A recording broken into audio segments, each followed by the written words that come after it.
Hi friends, ஒரு சூப்பரான டேஸ்ட்டில் தேங்காய் பால் ரசம் எப்படி செய்யலான்னு பார்க்கலாம் வாங்க. ஆடி மாதம் திருவிழா இல்லைங்களா, எல்லா சாமிக்கும் தேங்காய் உடச்சி நிறைய தேங்காய் மீந்துருச்சுங்க. அதை வச்சு தான் செஞ்சுருக்கேன். எப்படி செய்யலான்னு பார்க்கலாம் வாங்க. நான் ஒரு 2 மூலி தேங்காவை நல்லா துருவி மிக்சி ஜாரில் போட்டு நல்லா அரைச்சிட்டு தேங்காய் பால் புழிஞ்சு தனியாக எடுத்து வச்சுக்கிறேங்க. இந்த தேங்காய் பால் ரசத்தை வயிற்றில் புண்ணாக இருக்கிறவங்க, அல்சர் இருக்கிறவங்க இதெல்லாம் எடுத்துக்கிட்டால் சீக்கிரமாக சரியாக போகுங்க.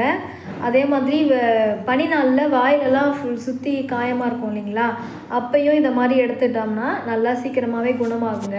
எல்லா தேங்காயையும் சாறு புழிஞ்சு தனியாக எடுத்து வச்சுட்டேங்க. அதுக்கப்புறம் ஒரு மிக்சி ஜாரில் 1 ஸ்பூன் மிளகு, 1 ஸ்பூன் ஜீரகம், ஒரு 4-5 பல் பூண்டு போட்டு நல்லா கொரப்பாக அரைச்சி வச்சுக்கலாம். அதுக்கப்புறம் ஒரு நெல்லிக்காய் சைஸ் அளவுக்கு புளி, தேவையான அளவுக்கு உப்பு, 2த்தையும் தண்ணி ஊற்றி நல்லா கரைச்சி வடிகட்டி மிக்சி ஜார்லேயே நான் ஊற்றி வச்சுக்கிறேங்க. அதுக்குன்னு தனியாக பாத்திரம் யூஸ் பண்ண தேவையில்லை, இதிலே ஊற்றிக்கலாம். நல்லா கலக்கி விட்டுக்கலாம். ஒரு 1/2 கிளாஸ் தண்ணியிலே புளியை நல்லா கரைச்சி வடிகட்டி வச்சுக்கலாங்க. அவ்வளோ தண்ணியே போதும், நிறைய தண்ணி ஊற்ற தேவையில்ல. அதுக்கப்புறம் ஒரு வாணலில் எண்ணெயை ஊற்றி 1/4 டீஸ்பூன் கடுகு, ஒரு 1/4 டீஸ்பூன் மஞ்சத்தூள், கடுகு நல்லா பொரிஞ்சு 2 காஞ்ச மிளகாவை கிள்ளி போட்டிருக்கேன். அதுக்கப்புறம் ஒரு கொத்து கருவேப்பிலை, அதுக்கப்புறம் கொஞ்சமாக பெருங்காயத்தூளுங்க. இது எல்லாத்தையும் போட்டு நல்லா பொரிஞ்சதுக்கப்புறம் கரைச்சி வச்சுருக்க புளி தண்ணியை எடுத்து ஊற்றிக்கலாம்.